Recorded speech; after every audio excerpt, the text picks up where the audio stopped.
at Proverbs tonight, chapter 16, and we're thinking about the strongest man in the world.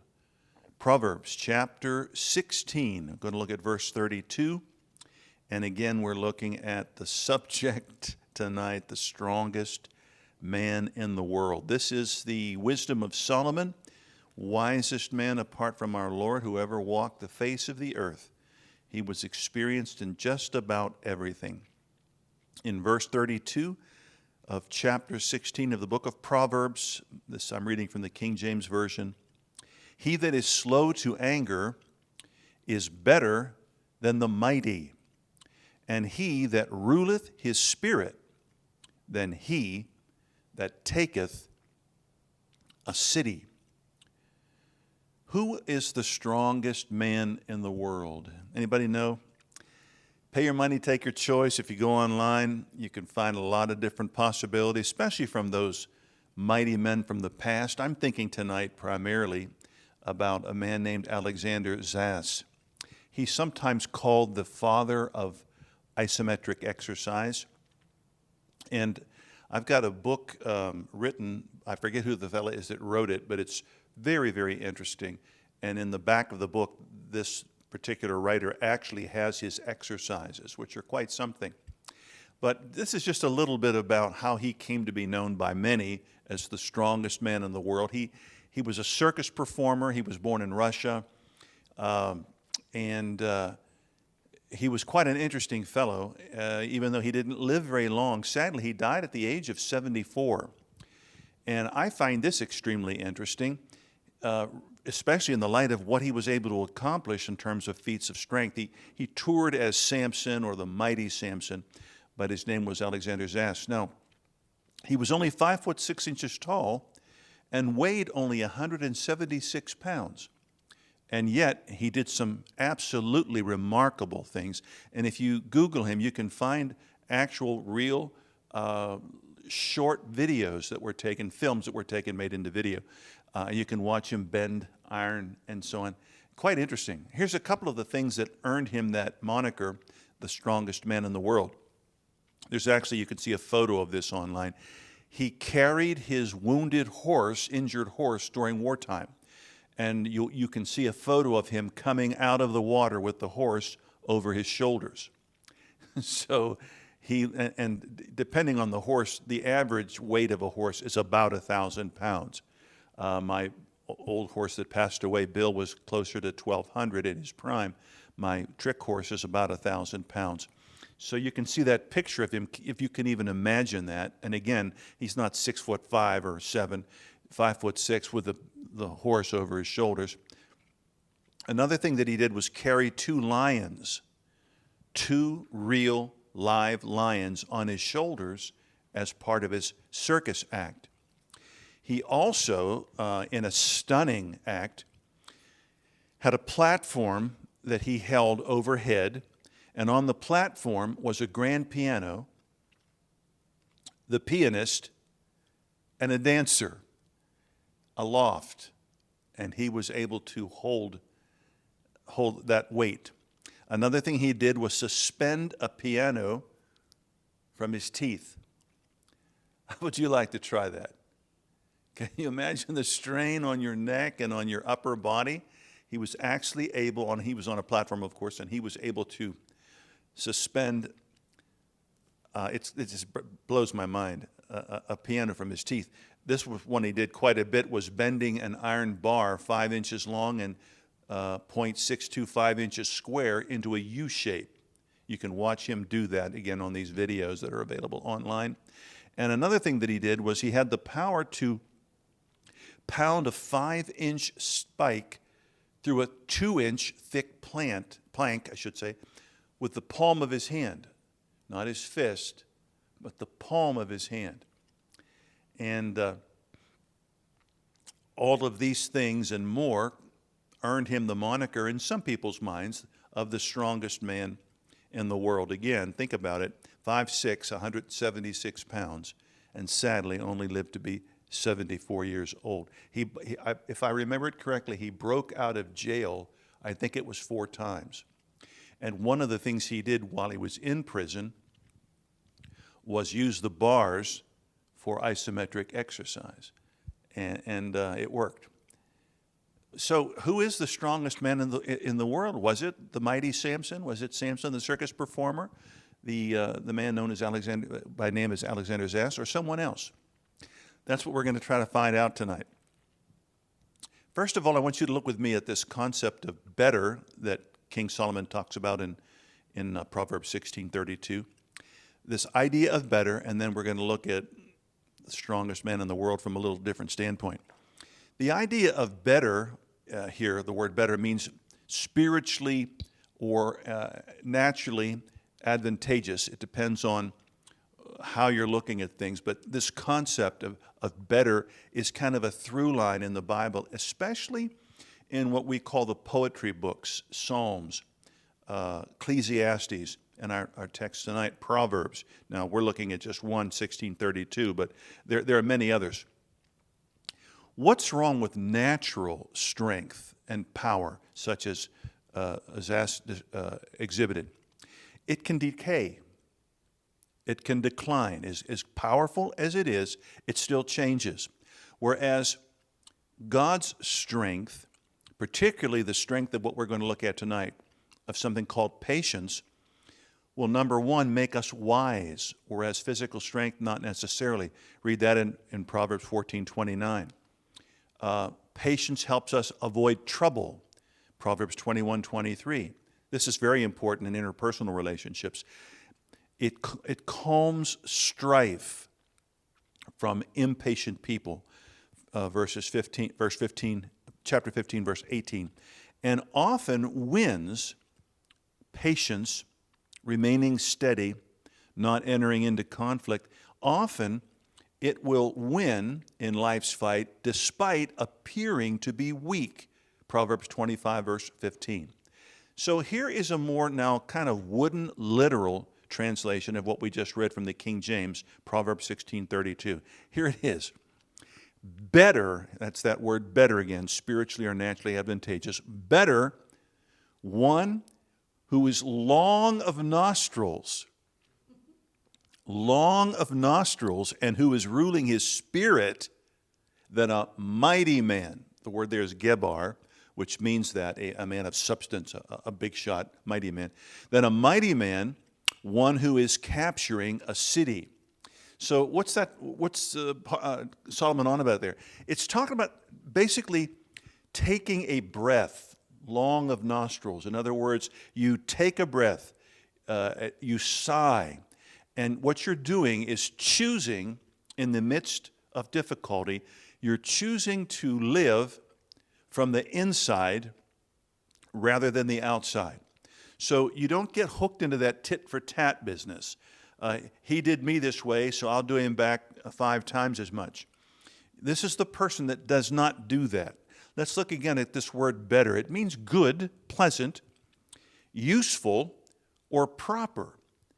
So we're talking about something that meets the issue of conflict, especially from someone who is outwardly bigger, better, mightier, more powerful, stronger than you are. The picture of David and Goliath, of course, comes to mind. You come to me with sword and spear.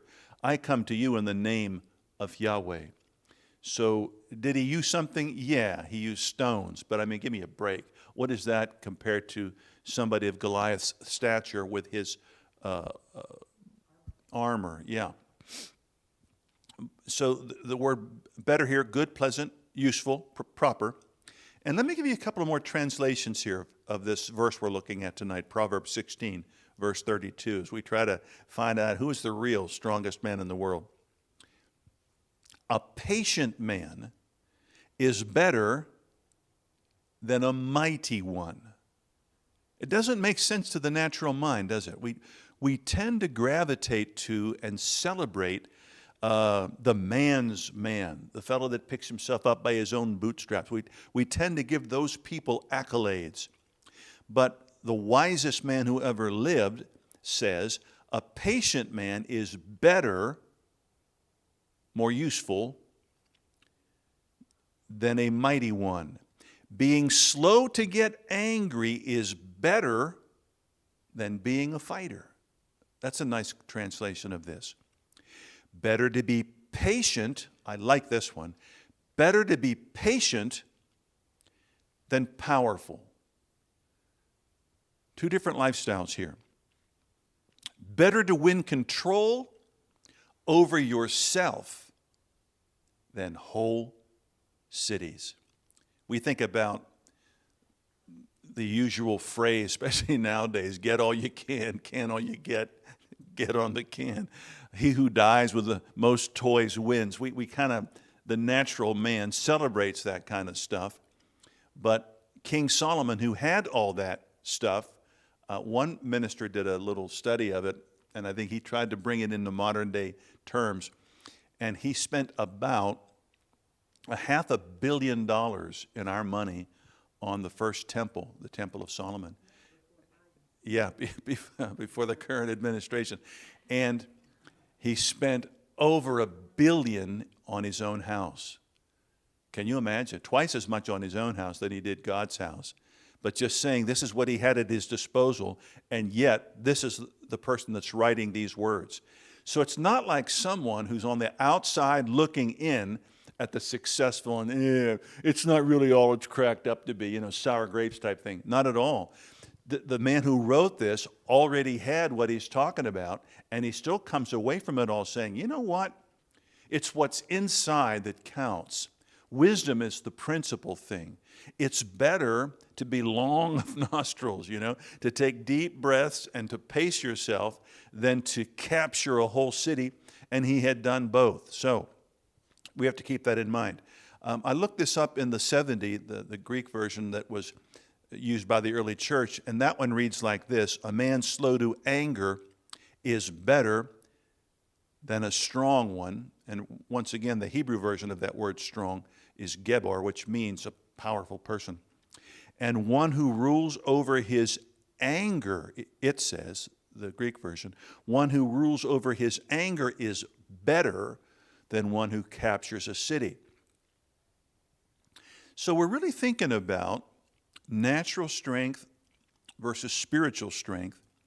And it's also really interesting when you take time to step back, to stop, to look, and to carefully listen, especially to someone who's in a sense done both, King Solomon, and have him arrive at this conclusion that it's better to control something within you, within me, called anger, than to be able to capture an entire city. It's that important. Anger is a powerful emotion. One has only to consider Pharaoh versus Moses. Think about this. When push came to shove, and you look at the natural strength of the nation of Israel and Moses compared to the army of Egypt and Pharaoh, you would expect a quick defeat of Israel, right? But it didn't happen. And how was that won? We don't think about this, I don't think, as much as perhaps we should. When push came to shove and the army of Pharaoh was coming to just absolutely decimate the people of Israel, Moses told the people of God, stand still. Do nothing and watch the delivering power of Yahweh. And nobody used an arrow, nobody threw a stone. No one in Israel had to do anything. God did it by stirring up a supernatural wind and covering the army of Egypt with water. So, again, what a glaring example of what King Solomon is on about here, the difference between the natural and the supernatural. The natural, of course, is something that you and I look at. We stand in awe. Can you imagine seeing the mighty Samson perform that feat of whatever platform he was on, and then a platform over his head with a piano and a pianist and a dancer holding that over, and he's not, again, 6'4", 6'5", he doesn't weigh, 300 pounds. 5'6", 170 some pounds. The mind boggles, and we celebrate that, and we ought to. And he made a good living and toured a lot of different circuses. But still in all, there's something more important than that. So let's look a little more carefully again now at this concept of the strongest man in the world. How does it really shake out? We've already mentioned Pharaoh. And did you ever think about this? How and why did he wind up in the situation he did? Pharaoh. You can read it for yourself. It's in Exodus chapter 1, verses 9 and 10. He wakes up, smells the coffee. This is a different Pharaoh than the one that had been close with Joseph. And he looks around, and he basically starts running the numbers. Everything after the natural. Not that you and I ever do that. But he's running the numbers. Wow. These people from Israel, they're multiplying like rabbits. And you know what? If this keeps up, unchecked, unstopped, there'll be more of them, a lot more of them than there are of us. We could even lose our own land. What does that sound like to you? What emotion does that sound like? Thanks. Fear. And fear, if it's not dealt with, fear can morph into anger. I've used the example of a little dog that might be afraid of you, and you keep tormenting, maybe push it into a corner. Eventually, depending on the dog, eventually, as small as it might be, that fear will finally morph into anger and strike out at the object of its fear. So that is not a win, is it? When you think about Pharaoh sussing things out according to what he could see, what he could hear, what he could calculate with his mind, numbers against numbers, patience doesn't enter into it at all. The idea of not returning force with force doesn't even enter his mind. All he's thinking about is natural strength or numbers compared to Israel. And I would just like to repeat this because I think it will help you understand people. It'll help you understand yourself. An angry person is a fearful person. When you look at an angry person, usually the first reaction, whether it's outward or only inward, is fear, apprehension. What's this person going to do? What do they mean me harm? Am I going to bear the brunt of their anger? If you can go another step further and look at it from God's point of view, an angry person is actually a fearful person. Just like that little dog that's being badgered by someone. They start out afraid until it morphs into anger. In Ephesians 6:4, Paul says this to fathers. Fathers, stop provoking your children lest they become angry. There's a parallel verse in Colossians 3:21. Fathers, stop provoking your children to anger lest they become, and most translations read, discouraged. It literally means to be without oomph, to be without life energy. In other words, the child is so tired from being afraid if he happens, sadly, and there are many, if his dad happens to be an idiot or his mother's an idiot, and again, there are plenty going around. He or she finally gets so tired of being afraid and angry that there's no life energy left for doing something. Have you ever talked to somebody that I know I have, because I've done a bit of counseling in over almost 50 years. Ever talked to somebody that says, I could have been something if it wasn't for my mom, if it wasn't for my dad, if it wasn't for uncle, whatever. What are they saying? They're saying that person impacted their life in such a way that they became fearful, often angry, and they'd burned up so much energy being fearful and or angry that they had nothing left in terms of life energy to have all that they could have been, done, or had. Same thing with Adam and Eve. Think about this. Adam and Eve, same situation. Confronted with their sin, what did they do? Yahweh says to the woman, to the man, did you eat of the fruit I told you not to eat of? The woman you gave me. So he talks to Eve. Is what your husband said true? The serpent came along and beguiled me. So they're shifting the blame, right? They're afraid because they're naked, and rather than own up to it, when they're confronted with their sin, which brings punishment, they lash out or blame somebody else. What's the alternative to this madness, this stupidity? Again, King Solomon, I like this, in the next book, Ecclesiastes, in chapter 9, verses 14 through 16, King Solomon describes a kind of hypothetical story, but it's kind of interesting. He talks about a great king, strongest man of the day, a mighty king who came against a small city, and it looked like the show was going to be over, quick smart, but Solomon says, there happened to be a poor but wise person, and that poor but wise person delivered that city through his wisdom, and yet when they were delivered, everybody forgot about him. Everybody forgot about the poor wise man. Now, what did King Solomon come away from that little scenario?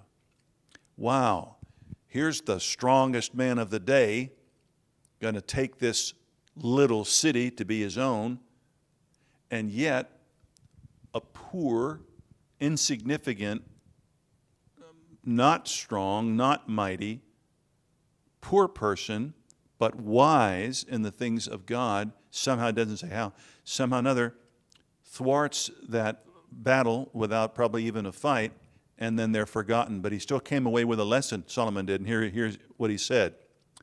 And I said, wisdom is better than might. So who's the strongest man in the world? It's relative. It all depends. In that situation, the strongest man in that world wasn't the mighty king that was going to take that city, but the weak, insignificant, wise person who stopped, looked, listened, no doubt got information from a higher place and saved the city. I looked at the 70, and I really like that, the Greek version that the early church would have been reading along this line. And it says, it has King Solomon saying, and I said, agathi Sophia, good is wisdom, hyperdynamine, more than power, ability, efficiency, might. How did Solomon get so wise? I think he spent more time listening than he did talking. I think he spent more time watching than he did being busy. And think about this, even though we can receive natural strength from the Lord, it can come and go also. I was on the phone the other day with my friend Jonathan, who probably is in Greece or pretty close to being in Greece right now.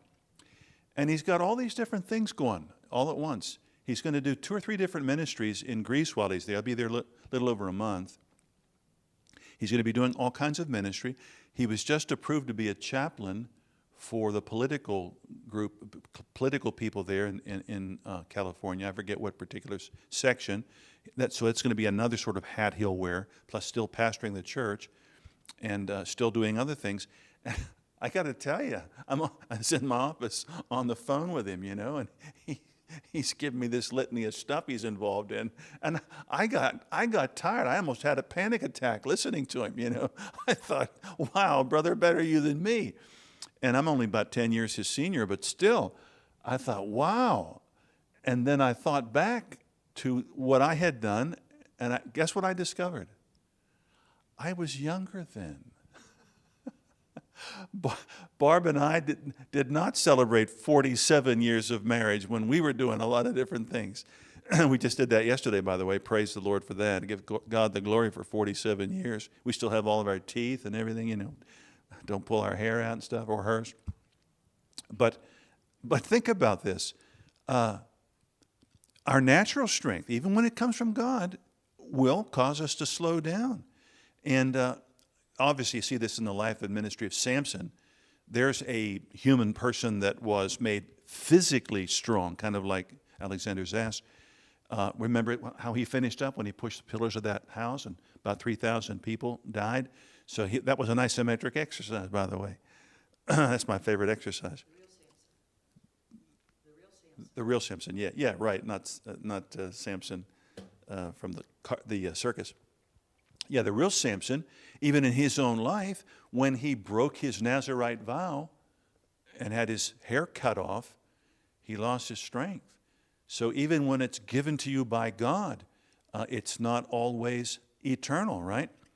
And I think about a pretty famous preacher that had a similar situation. He was at the place, he and his brother, where they had been kind of elevated, if you will, by God. This is over in the UK. And all kinds of healing miracles were taking place in the ministry. And this one of the two brothers had gotten someone healed, I think, of a horrible kind of arthritis. And at the end of the meeting, he said to someone else, he said, "The whole world lies at my feet." And he took the arthritis and just wound up all crippled. And that finished his ministry. So sometimes, taking the big head can be a problem. So as we kind of think about these two different ways of looking at strength, the mighty person, the strongest man in the world, look at the different ways that can apply, you just kind of wonder, who really is the strongest man in the world? Was it the mighty Samson, Alexander's ass? Was it Louis Cyr? Was it Eugene Sandow, who, by the way, died in his 50s? You know how he died? He was a great strong man. He died from a burst blood vessel in the brain. How did that happen? By him pulling a car single-handedly out of a ditch. I wouldn't even try that. I don't think I could get something in the car out necessarily. But he pulled the car out and then developed that and died. Was it him? Was it somebody later like Joe Bonamo or Charles Atlas? Or would it be someone in the current crop of mighty men and strong men today? The answer might be surprising. I think I found one. Who might be the strongest person in the world today? You may not have to look to the past. You may not have to look in the present for bodybuilders and so on. You might be able to just look in the mirror. Let me close this tonight, and if you've got questions, with a verse I found in 1 Corinthians chapter 3. In 1 Corinthians chapter 3, verses 21 and 22, Paul has been talking about the different little sects and different little groups within the body of Christ there in Corinth. Some of the saints were saying, well, I don't know about you, but I'm of Kephas. And they were waving Peter's flag, where they called him Kephas or Petros. And someone else said, no, I'm from Apollos. He's one that's really got the full deal. Somebody else said, let's stick with the original. We're following Pavlos, So this was going back and forth. Who's the best? Who's the smartest? Who's the wisest? Who is the best? And that's the background of these verses. So Paul writes this: "So let not even one person be boasting in men." Oh, wow. No man at all. Not Peter versus Paul. Not Paul versus Apollo. What's that about? "So let not even one person be boasting in men, for each and all things are yours." Really? Whether Pavlos or Apollos or Kephas, watch this, or world, cosmos, or life, or death, or things remaining present, or things coming, each and all are yours. Yours. And you, Christ's. And Christ, God's. Who's the strongest, mightiest, most powerful person in the world? You, me, every believer, because the world itself belongs to us. That's quite amazing, isn't it? So I hope this gives you a different little spin on what's really important in life, because if we're not careful, we'll buy into the counterfeit and miss out on the blessing. Anybody have any questions about any of this? Bill? Yeah. I've noticed, I used to do it more than I do now, but I used to meditate a lot. And I just blank out my mind. Yeah. Just concentrate on the Lord Yep. or what's in the Bible and just say it over and over. And it became real to me. And I really believe a lot of the good things that happened in my life was that manifesting into reality. So, I mean, we've got more power than we realize. If we would sit here and just think about the good that we can do by God working through us, Yeah. it'll change the world. Well, that's exactly what we started with, this idea of patience. It's better to be patient, to stop, to look, to think, to listen, than it is, to be powerful. Yeah, right. No, it's not a good look. Yeah, iron sharpens iron. One man's countenance sharpens another's, or it can have the opposite effect depending on who the person is. Anybody else? Anybody here ever led down the garden path by a friend? We've all been there. We've all been taken advantage of or taken the wrong way because we had the wrong friendship. So it's important. Has this been thought-provoking tonight, I hope? Gives you a different kind of spin on things. And once again, I love this.